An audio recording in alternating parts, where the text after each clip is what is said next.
જૂનાગઢ પાસે દાતાર પર્વતના પગથિયા પર માસૂમ બાળક પર થયેલા સિંહના હુમલાની ગંભીર ઘટનાને લઈને રાજ્ય સરકાર એક્શનમાં આવી છે। મુખ્યમંત્રીએ ગાંધીનગર ખાતે ઉચ્ચ વન અધિકારીઓ અને ફિલ્ડ સ્ટાફ સાથે એક બેઠક યોજી અને યાત્રાળુઓની સુરક્ષા માટે અનેક મહત્વના નિર્ણયો કર્યા। આ બેઠક દરમિયાન મુખ્યમંત્રીએ સ્પષ્ટ સૂચના આપી કે ભવિષ્યમાં આવી ઘટનાઓનું પુનરાવર્તન ન થવું જોઈએ।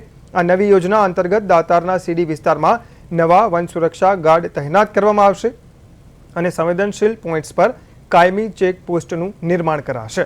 યાત્રાળુઓની સલામતી માટે વન વિભાગ દ્વારા ખાસ એસઓપી તૈયાર કરાશે અને વન્યજીવોના સંરક્ષણ માટે આ વિસ્તારને કાયમી સાયલેન્ટ ઝોન જાહેર કરવામાં આવશે। આ ઉપરાંત જંગલ પર ડ્રોનથી નજર રાખવામાં આવશે અને ટ્રેકર્સની સંખ્યા પણ વધારવામાં આવશે। સરકારે વન વિભાગમાં બીટ ગાર્ડની ભરતી પ્રક્રિયા પણ ત્વરિત શરૂ કરવા આદેશ આપ્યા છે। બીજી તરફ રાજ્યમાં સિંહોની પજવણીની ઘટનાઓ જે સામે આવી રહી હતી તેને લઈને સરકારે ઝીરો ટોલરન્સની નીતિ જાહેર કરી કડક પગલાં ભરવાની ચીમકી આપી છે। એમાં દુર્ભાગ્યપૂર્ણ રીતે એક બાળકનું મૃત્યુ થયું।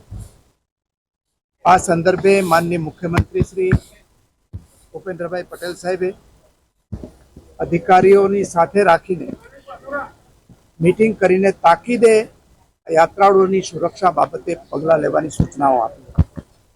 એ સંદર્ભે આજે વન વિભાગના પ્રિન્સિપલ સેક્રેટરી અને head of the forest force સહિતના ફિલ્ડના અધિકારીઓ અને મારા સાથી પ્રવીણભાઈ માળી અમે મીટિંગ કરીને અમુક